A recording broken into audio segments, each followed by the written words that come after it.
ውድ ጠለስ ሚዲያ ቤተሰቦችና ታዳሚዎች ሰላም ጤና ይስጥልን። ይህ በጠለስ ሚዲያ በአሳየ ደርቤ የሚቀርበው የታህሳስ 23 ቀን 2018 ዓ.ም የዘወትር ፕሮግራማችን ነው። በዛሬው ፕሮግራማችን በወቅታዊ ጉዳዮች ዙሪያ ያዘጋጀነውን ልዩ ፕሮግራም ወደ እናንተ የምናደርስ ይሆናል።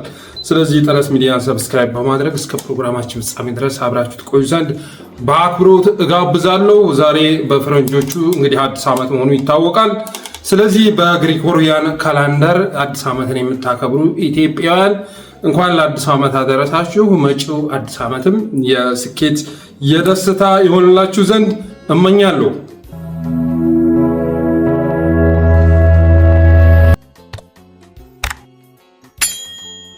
አሁን የሰሜኑ ትብብር ተፈጥሯል።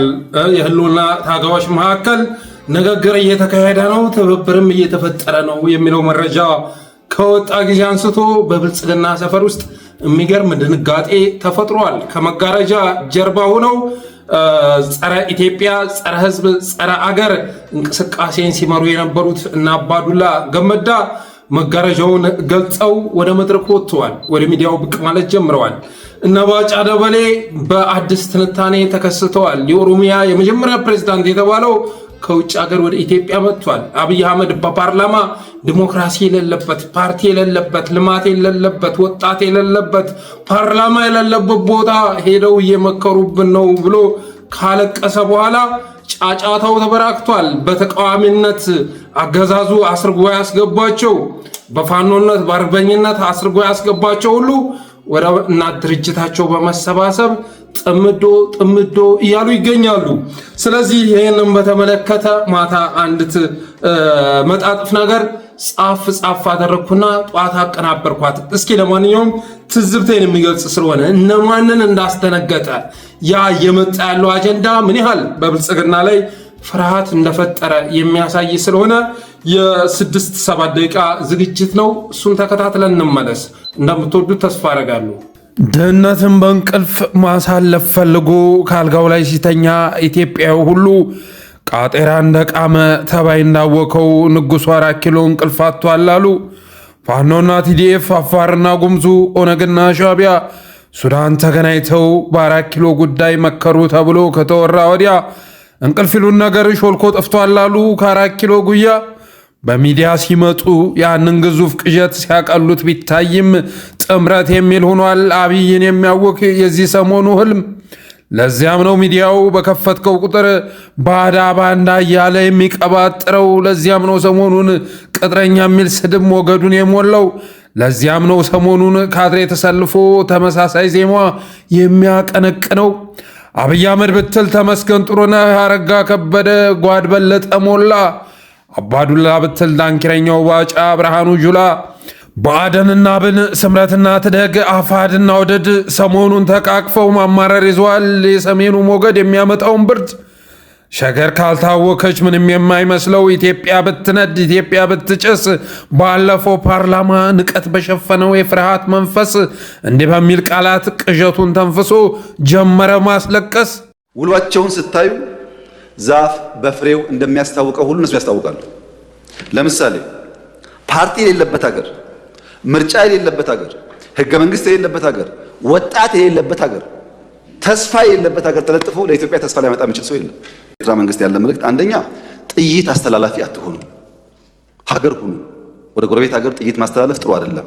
አብይ ፓርላማ ላይ ድምላይት በሌለው የአስመራ ከተማ አማጽያን ሁሉ እየመከረ ነው ሲል እንደተሰማ አብይ መሪ ሳይሆን ፈጣሪ ነው ብሎ የሚጠራጠረው ተመስገን ጥሩነህ የጌታውን ትእዛዝ የሙሴ ሕግ ብሎ የሚሸመድደው ባለፈው ባህር ዳር የሰሜኑን ጥምረት ትብብሩን ሲያስብ ቁጣው ገንፍሎበት እንደዚህ እያለ ጀመረ መሳደብ።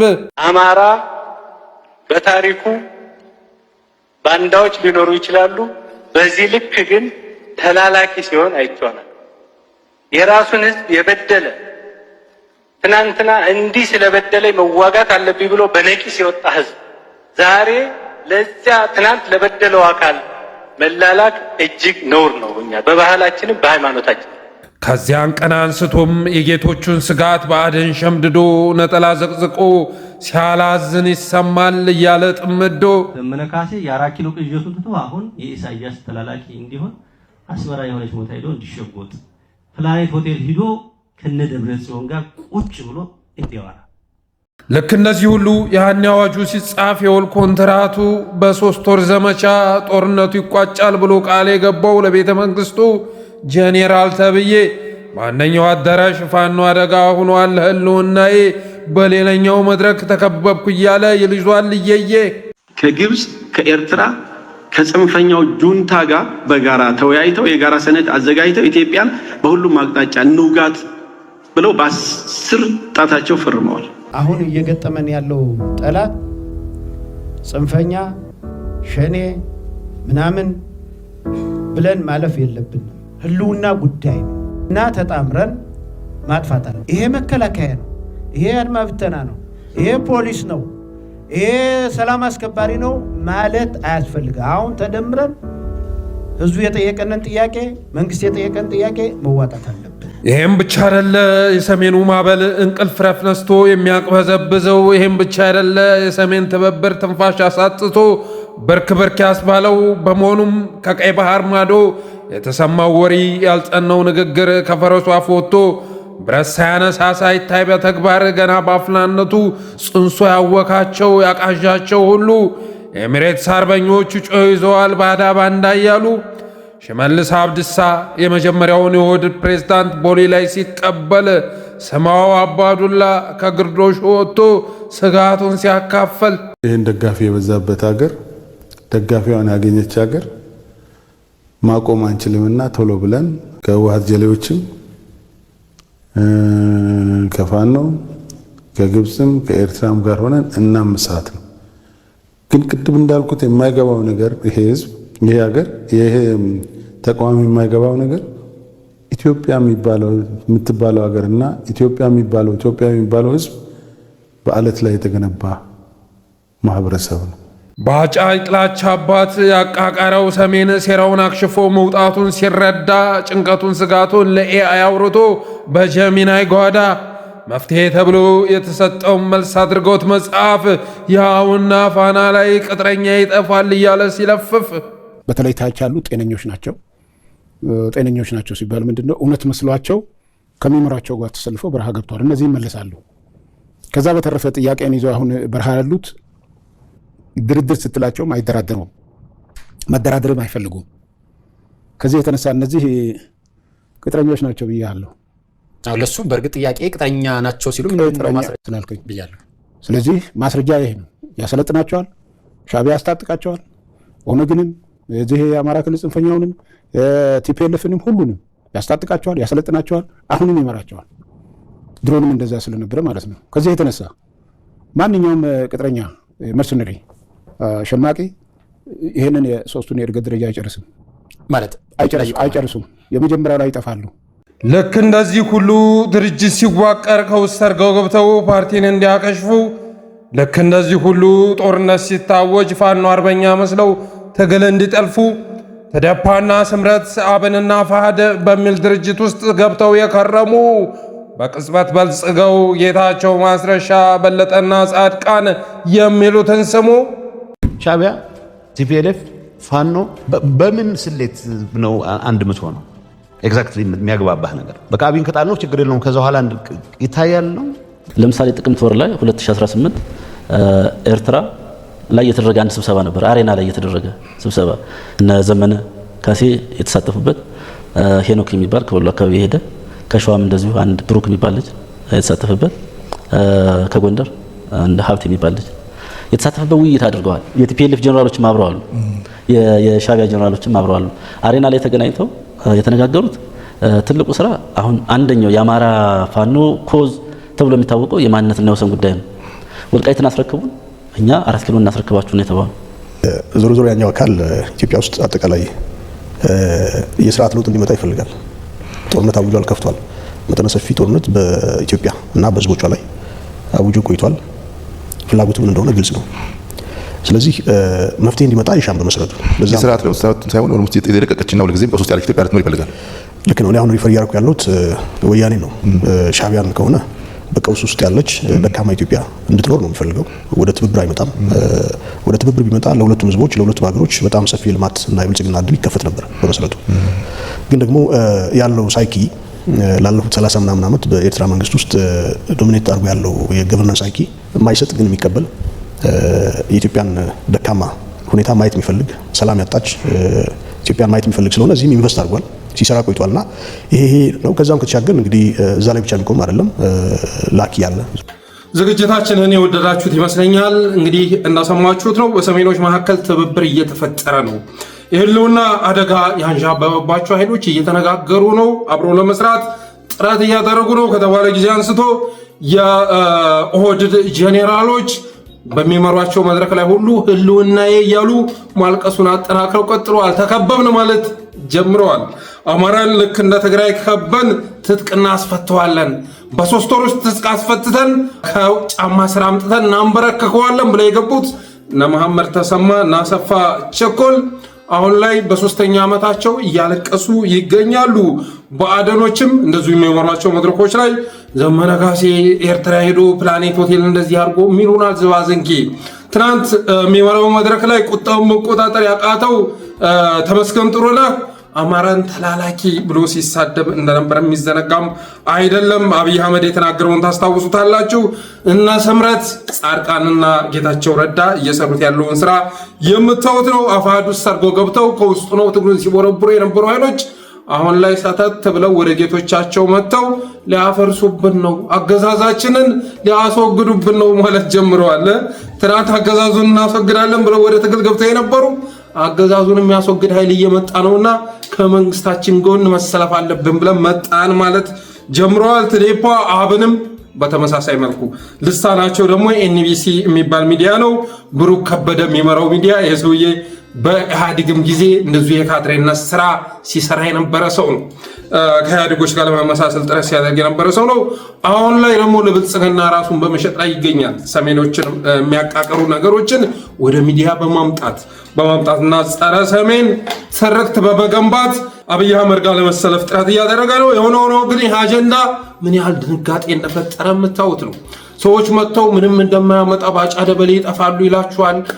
አባዱላ ገመዳ ኢትዮጵያን አያውቋትም ያለ ሲያወራ የት አባክ ታውቃታለህ? ኢትዮጵያን የት ታውቃታለህ? ከመጋረጃ ጀርባ ሆነህ በአዲስ አበባ የዲሞግራፊ ለውጥ ስታሰራ የነበርከው ሰውዬ ከሰሜኑ የጸዳ ፖለቲካ መመስረት ያስፈልጋል የሚለውን ፍኖተ ካርታ ከጀርባ ሆነ ስትመራ የነበረ ሰውዬ ስለ ኢትዮጵያ ሊያወራችሁ ይመጣል ማለት። ስለ ኢትዮጵያ ሲያወሩ አንደበታቸው ይጎለድፋል። አልታዘዛቸው ሲል ታያላችሁና የኢትዮጵያን ስነ ልቦና ያውቁትም። የኢትዮጵያ ሕዝብ አባቴ በተስፋ እየጠበቀ ነው። በተስፋ ማለት ነው።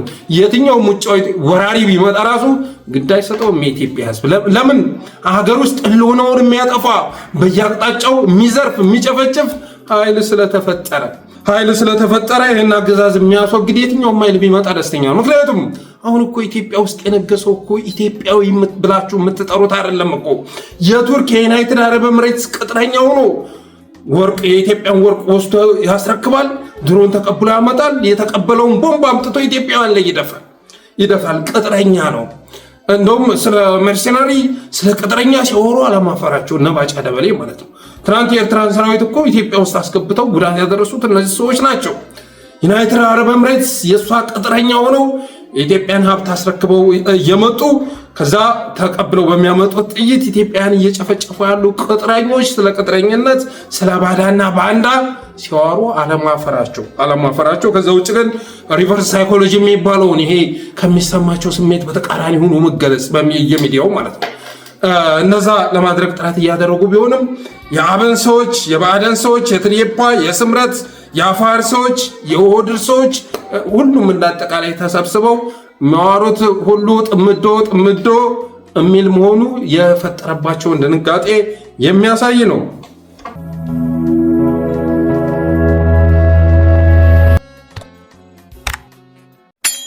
ሌላው የፋኖ አንድነትን ይመለከታል። የፋኖ አንድነት እንግዲህ ቤታቸውን ዘግተው እየመከሩ ነው። መጀመሪያ እንደ ቀጠና ወደ አንድ እንምጣ ብለው እየተነጋገሩ ነው የተባለ 3 ወር 4 ወር አካባቢ ሆነን መላው አማራ ይህን ጉዳይ መጠባበቅ ከጀመረ እኔ ከመጀመሪያውም ጀምሮ ያ ጉዳይ ሲመጣ ተንኮል መሆኑን እረዳ ነበር፣ ሴራ መሆኑን እረዳ ነበር። እንደ አፋብኃ ስብስብ ብለው ወደ አንድ ሊመጣ መሆኑን ሲያውቁ ቆይ እንደ ቀጠናን ጨርስ ይሏቸዋል ማለት ነው። እና አማራ የማይፈልጉት ድርጅት ሊመሰረትባቸው ሲል እንደ ቀጠና እንነጋገር፣ የጀመርነውን የቀጠና አደረጃጀት አለ እሱን ተነጋግረንና እንቋጭና እንምጣ ይሉና ያጓትታሉ ማለት ነው። ያጓትታሉ። ከዛ ምን ደረሳችሁ ተብለው ጥብቅ አድርገው ሲያዙ ደግሞ ፈረስን አልተስማማም የሚል መግለጫ ይሰጣሉ። እና አሁንም ያለበት ደረጃ ወደኋላ እንደተመለሰ ሰምተናል። የችግሮቹ ምንጭ እናውቃለን። ብንናገር ግን እናልቃለን። ከሁሉ ጋር ችግሩን አውጥተን ተናግረን መፍትሄ እንዲቀመጥ እናደርጋለን በሚል አስተሳሰብ ዋጋ እየከፈልን ነው። ራሳቸው ያውቁታል። በስልክ ሲደውሉ እቅጭቅጩን ይነግሯችኋል። ወደ ሚዲያ ሲመጡ አንድ እየሆነ ነው እየመከርነ ነው ብለው ሲናገሩ ትሰማቸዋላችሁ። የመጨረሻውን አረጋግጠዋል። ለምሳሌ የሆነ ቀጠና ላይ እየተሰራ ያለው ስራ ገብቷቸዋል። ግን እንዳይናገሩት ደግሞ አሁን ላይ መተጋገል ላይ ፋኖች ወደኋላ እያሉ ያለበት ሁኔታ ነው ያለው። ስለዚህ የችግሮቹ ምንጭ በእነሱ የሚታወቅ ስለሆነ እኔ ያህል መናገር አስፈላጊ ነው ብዬ አላስብም። ጊዜው ሲደርስ ግን እናወጣዋለን። አሁንም ብቅ እያለ ይገኛል። በእኔ እምነት፣ በእኔ ግምገማ አሁን ላይ የተሻለ ሁኔታ ያለው የት ነው ብላችሁ ብትጠይቁኝ ወሎና ጎጃም ላይ ነው የተሻለ ሁኔታ ያለው። ሸዋም በተወሰነ መልኩ የመነጋገር ሁኔታዎች አሉ። ጎንደር ላይ ያለው ሁኔታ ከትናንቱ ምንም ፈቀቅ ያለ አይደለም። ወደ ትናንትም እየተመለሰ ይገኛል። አንዳንድ ወንድሞችም ዝምታቸውን እየሰበሩ ይገኛሉ። እውነታውን ተረድተው ዝምታቸውን እየሰበሩ ይገኛሉ። ዛሬ አንድ መግለጫ ወጥቷል። ይሄ መግለጫ በጣም ወሳኝ ነው፣ እንድታዳምጡኝ ይፈልጋሉ። ከአፋሕድ ጎንደር ጠቅላይ ግዛትስ የተሰጠ ማብራሪያ ይላል። መላው የአማራ ሕዝብ በውል እንደሚገነዘበው አፋሕድ እንደ ድርጅት፣ ጎንደር ጠቅላይ ግዛትም እንደ እዝ የአማራ ፋኖ በአንድ መዋቅር የሚታገልበትን ድርጅት እውን ለማድረግ ያለመታከት ሰርተናል፣ እንሰራለን። ነገር ግን የአፋብኃ ሰሜን አማራ ቀጠና በላይ እዝ ከፍተኛ አመራሮች በተደጋጋሚ የአንድነት ጉዞ እንዳይሳካ ከአገዛዙ በላይ ሰርተዋል፣ እየሰሩም ነው ይላል። በሁለቱ ድርጅቶች አንድ አለመሆን ምክንያት የዓለምን ሕዝብ ቀልብ የሳበውና በምስራቅ አፍሪካ እንደ አንድ አማራጭ ኃይል ይታይ የነበረው የፋኖ ትግል በከፍተኛ ሁኔታ ተቀዛቅዟል። ትግሉን እንደ አይን ብሌኑ የሚሳሳለት ሕዝብ ተክዟል፣ ተሰላይቷል፣ አዝኗል ይላል። ይህ አማራ ሕዝብ የመጨረሻ ዕጣ ፈንታ መወሰኛ የሆነው ትግል አሸናፊ መቋጫ የሚያገኘው አንድ ስንሆን ብቻ እንደሆነ እንደ ተቋም እናምናለን። ለዚህም እነ ጎንደር ጠቅላይ ግዛት ጥቅምት 1 2018 ዓ.ም እስከ ህዳር 6 2018 ዓ.ም ብዙ የተጠመዱ ቦምቦችን እየረገጥን ለአንድነት ስንል 36 ቀን ሙሉ ተጉዘናል። ይህ ውይይት ያስደነገጠው የብልጽግናው ስርዓት ግን ያለውን ኃይል በሙሉ አማጦ በመጠቀም የበግ መንክሩን የአንድነት ውይይት ጉባኤ ለመበተን ተንቀሳቅሶ የነበረ ቢሆንም በጀግኖች ደም ተመክቶ የተመለሰበትን ሁኔታ እናስታውሳለን ይላል። ሆኖም ግን በወቅቱ በዛው ቀጠና ውይይቱን ለመጨረስ አስቻይ ሁኔታ ስላልነበረ ወደ ቋራ ቀጠና ወይም ሳሊያ ለመሄድ የተገደድን ሲሆን ከሳምንት ጉዞ በኋላ ከቦታው ለመድረስ ውይይቱ የቀጠለበትን ሁኔታ እናስታውሳለን ይላል።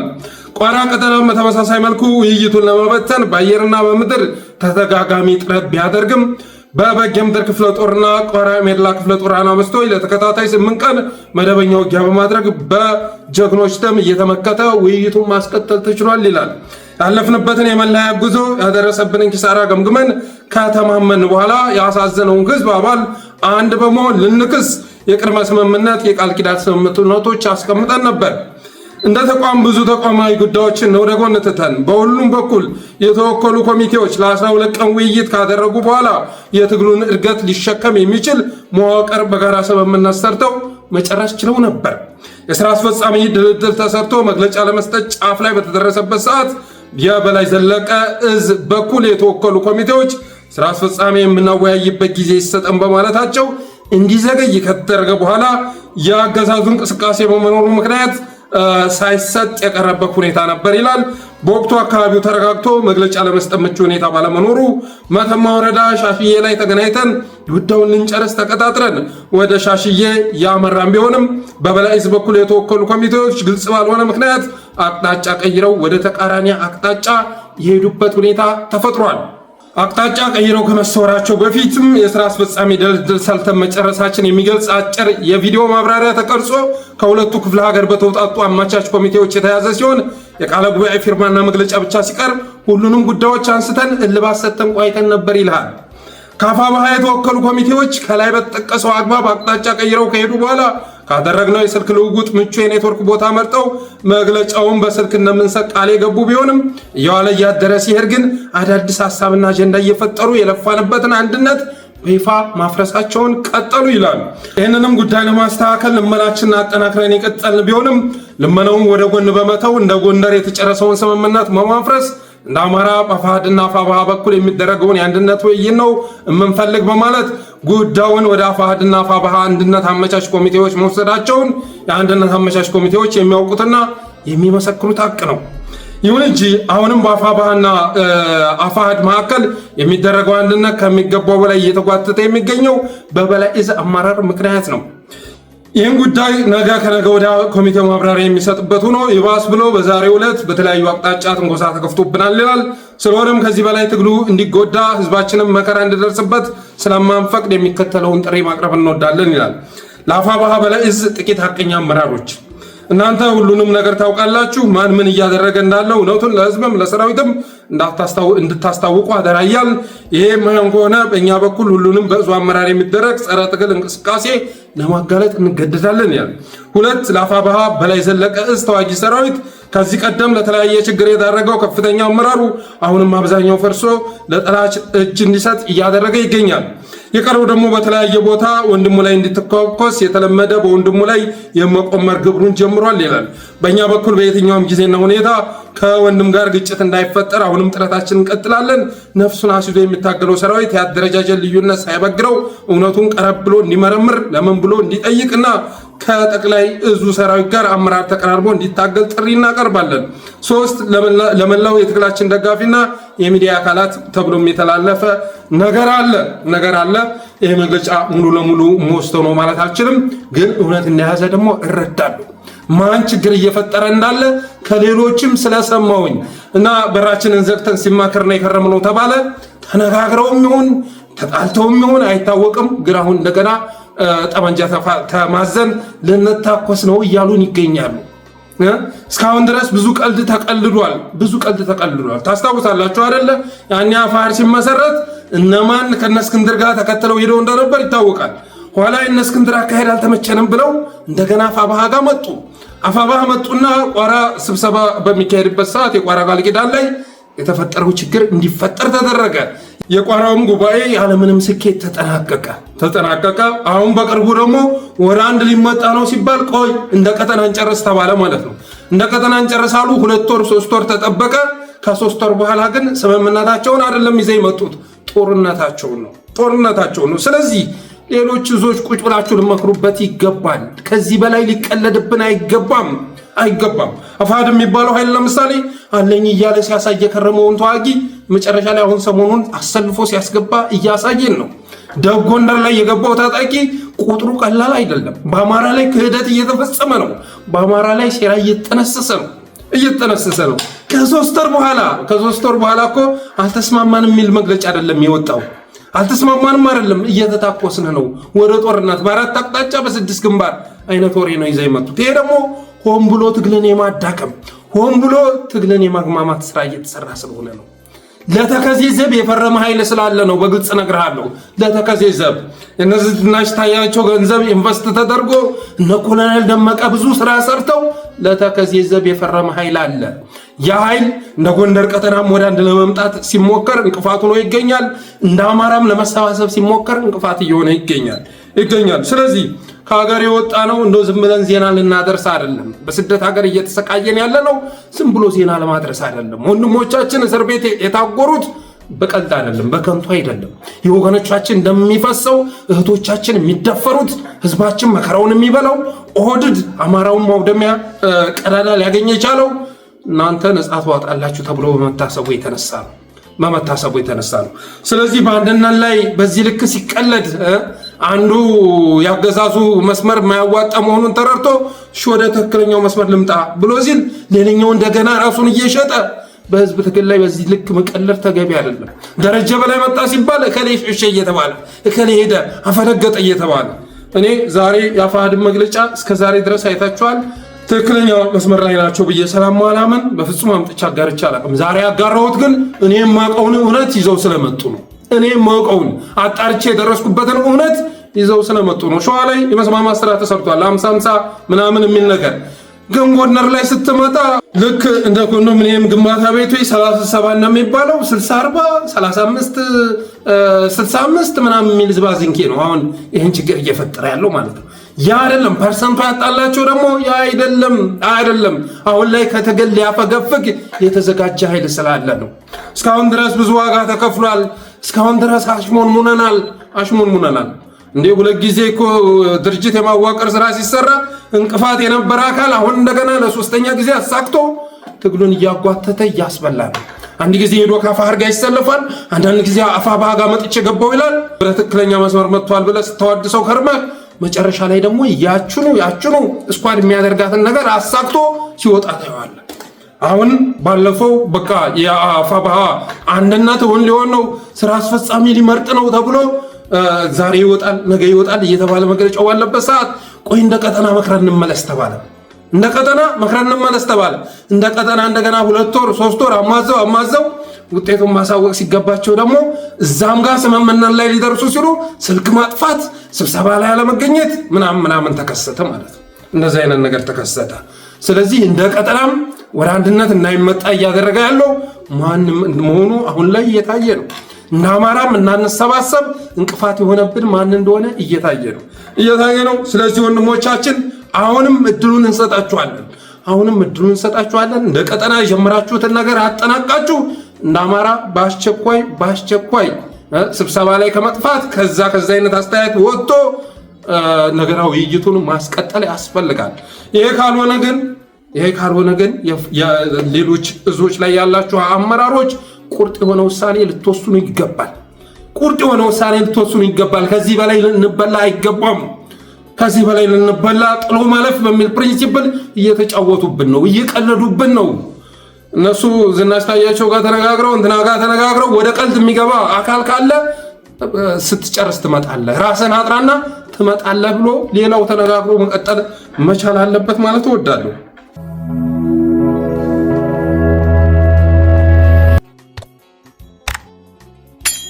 ሌላው የመሬት ወረራን በተመለከተ ከሲዳማም የደረሰኛል፣ ከአማራ ክልልም እንደ ጉድ ደረሰኛል። ለአብይ አህመድ ወንበር የአማራ ምድር ለሚኒሻ ለአድማ በታኝ ለፖሊስ እየተከፋፈለ ይገኛል። ሲዳማ ክልል ሙሉ ለሙሉ መሸጡን የሚያሳይ የሰነድ መረጃም ጭምር ደርሶኛል፣ ተልኮልኛል። ስለዚህ በዚህኛው ነገር ላይ ስናገር ረጅም ሰዓት ስለፈጀው ዛሬ አልሄድበትም። እናደጋው ፕሮግራማችን ላይ ግን በአማራ ክልል እየተፈጸመ ያለው የመሬት ወረራ አማራ ክልል ላይ ያለ መሬት በአጠቃላይ የአብይ አህመድን ወንበር ለሚጠብቅ ሰራዊት እየተከፋፈለ ይገኛል። እናንተ ህይወታችሁን ስጡኝ እንጂ እኔ መሬቴን እሰጣችኋለሁ የሚል ውል ላይ ተፈራርመው በደብረ ብርሃንም ለፖሊሶች የወጣ ሰነድ ማስታወቂያ ደርሶኛል። እሱም በተመለከተ በናገው ፕሮግራሜ ይዤ የምመጣው ይሆናል። በተረፈ እንደዚህ ግልጹን ስንናገር ቅጩን ስንናገር ሌላ ምንም ዓላማ የለንም። አማራ እንዲሆን ከመፈለግ ነው። ትናንትና ጎንደር ላይ እየተነጋገሩ ነው ሲባል ይመቻችሁ። ደረጀ በላይ ከዛኛው ኃይል ተላቆ ወደዚህኛው መድረክ ከመጣ ተነጋገሩና ቶሎ እያልን ስንጠብቅ ነበር። ያም ሆኖ ግን በውስጣችን ጥርጣሬ ነበር እየተሰራ ያለውን ነገር ስለምናውቅ። በተመሳሳይ መልኩ ሸዋም ላይ መከታው መያዝ የማይጨበጡ ነው አስቸግሮ ነበር። በእስክንድር ቁጥጥር ስር ወድቆ ለአማራ ሊታገል የገባው ጀግና ለአንድ እስክንድር ለሚባል ዶላር ጭኖ ለገባ ሰው የእሱ ታጋይ ሆኖ ትግሉን ሲያጓትት ነበር። በራችንን ዘግተን እየተነጋገርን ነው ሲባል ተነጋገሩ፣ እናንተ ተስማሙ። ብቻ እንደ አማራ አንድ ድርጅት ይዛችሁ ነው። ብአዴን በፀረ አማራነት ተደራጅቶ ሲፈልግ ከጎንደር ሲፈልግ ከጎጃም ከወሎ ከሸዋ የፈለገውን ፕሬዝዳንት እየመረጠ የፈለገውን ምክትል እያደረገ ህዝባችንን እያስወደመው ነው። ስለዚህ ብቻ እናንተ ወደ አንድ ነው ቶሎ እንጂ ስራ አስፈጻሚ መርጣችሁ ድርጅት አዋቅራችሁ ነው ቶሎ እንጂ ችግር የለውም። እኛ እንደውም እስካሁን ድረስ ያለ አግባብ የተቸነው ካለ ይቅርታ እንጠይቃለን እያልን ስንናገር ነበር። በጠለስ ሚዲያ ሁላችሁም እንደምታውቁት አብይ አህመድ ከአራቱ የአማራ ቀጠናዎች መካከል ከመዳፍ ያስገባዋለሁኝ ብሎ እየተንቀሳቀሰ ያለው ጎንደር ላይ መሆኑን ስንገልጽ ነበር። እና ኮሎኔል ደመቀን በመጠቀም እና አስራት አጸደወይንን በመጠቀም እና ዝናሽ ታያቸውን እና አድማሱን እዛ አካባቢ ያለውን ሲል በመጠቀም ፋኖን የማስከዳት ስራ ለመስራት ሰፊ ስራ እየሰራ ነው ስንል ነበር። ይኸው ጎንደር ላይ ማት ኃይል ነው የገባው። የአፋሕድ ኃይል ነው። ያ ኃይል ግን አገዛዙ ጋር ሲታገል የነበረ ስላልሆነ እኔ ትግሉ ጠራ ብዬ ነው የማስበው። ስለዚህ ይህንን በመረዳት ነው ይህን አስተያየት መስጠት የፈለግኩት። በዛሬው አስተያየታችንም ከዛ የመነጨ መሆኑ እንዲታወቅልን እንፈልጋለን። በተረፈ አብራችሁ ስለቆያችሁ እናመሰግናለን። የጠለስ ሚዲያ ሜምበር ሰብስክራይበር በመሆን ስቲከሮችን በማበርከት ዝግጅታችንን ላይክ ሼርም እያደረጋችሁ ለሌሎች በማጋራት ጠለስ ሚዲያን አበረታቱ እንላለን። አዲስ ዓመትን ለምታከብሩ ደግሞ መልካም አዲስ ዓመት በማለት የዛሬ ዝግጅታችን ቋጫለን። እናመሰግናለን።